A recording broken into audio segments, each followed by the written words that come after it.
तू देव मानतो का, धर्म मानतो का वगैरे. मी म्हटलं धर्म मी काय मानत नाही. म्हणजे देव मानतो का, म्हणजे मी पंढरपूरचा पांडुरंग मानतो.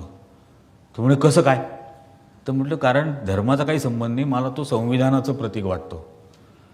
तर म्हणजे काय, तर म्हटलं असं आहे, या देशातला तो एकमेव अहिंसक देव आहे ज्याच्या हातात कुठलंही हत्यार नाही.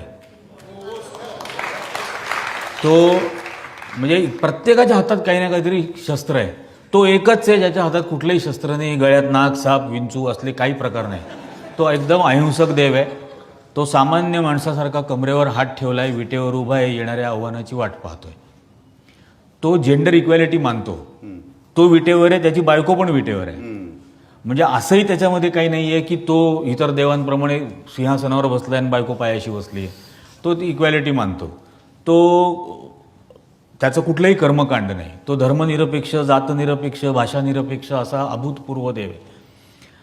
आणि सर्वात महत्त्वाचं म्हणजे पॅरिटी निर्माण करणारा तो एकमेव आहे. म्हणजे आता ते लो IQ असतात, तर त्यामुळे त्याला ते पॅरिटी विरिटी काय कळलं नाही. तुम्हाला म्हणजे पॅरिटी म्हणजे काय, तर म्हटलं अरे आपल्या गावातलं 8 वर्षाचं पोरगं जर पांडुरंगाचं दर्शन घेऊन आलं तर 80 वर्षाचं म्हातारा सुद्धा माऊली म्हणून त्याचे पाय धरतो.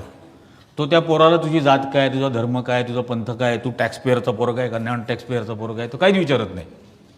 तो तू माऊलीचं दर्शन घेऊन आला तर तू माऊलीच माझ्यासाठी. ते ही पॅरिटी निर्माण करणारा दुसरा देव नाही. त्यामुळे म्हटलं मी पांडुरंगाला मानतो.